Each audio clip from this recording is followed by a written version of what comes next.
നമുക്ക് ഇതിനകത്ത് എന്താണെന്നറിയാമോ?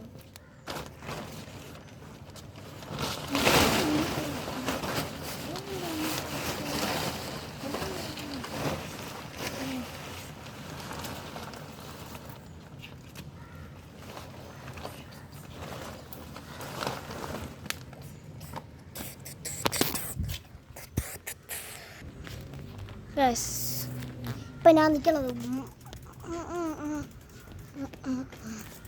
എൻ്റെ ന്യൂ സൈക്കിളിൽ ഇതാ.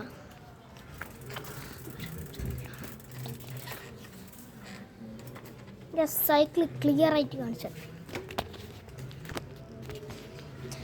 ഇതാണ് എൻ്റെ സൈക്കിളിൻ്റെ ലുക്ക്. കാണാം ഇങ്ങനെ കാണിക്കാം, ഷോർട്സ് പോലെ കാണിക്കാം.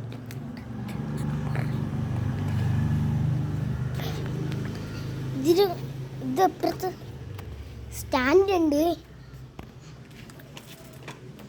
ഞാൻ സ്റ്റാൻഡൊന്നും മാറ്റിയൊന്നുമില്ല. സ്റ്റാൻഡ് മാറ്റി എനിക്ക് സ്റ്റാൻഡ് നല്ല പ്രൊട്ടക്ഷനാണ്, അതുകൊണ്ട് ഞാൻ മാറ്റും. എനിക്ക് സ്റ്റാൻഡ് അത്ര ഇഷ്ടമില്ല. സ്റ്റാൻഡ് മാറ്റിയാൽ ചിലപ്പോൾ കാല് ക്ലച്ചടിച്ചു. എൻ്റെ കാലത്തൊക്കെ സ്ട്രോങ് അല്ല, ഭയങ്കര പാടാണ് ഒരു ഫോണും വെച്ചോണ്ട് ഓട്ടിക്കാൻ. ഞാൻ ഫോൺ കാണുന്ന ഞാൻ ഇഷ്ടം പറയും. പലരും നിങ്ങൾക്ക് വേണ്ടി തന്നെ നിങ്ങൾ തന്നെ എൻ്റെ ഈ ചാനൽ സബ്സ്ക്രൈബ് ചെയ്യും. അപ്പോൾ എല്ലാവർക്കും ബൈ.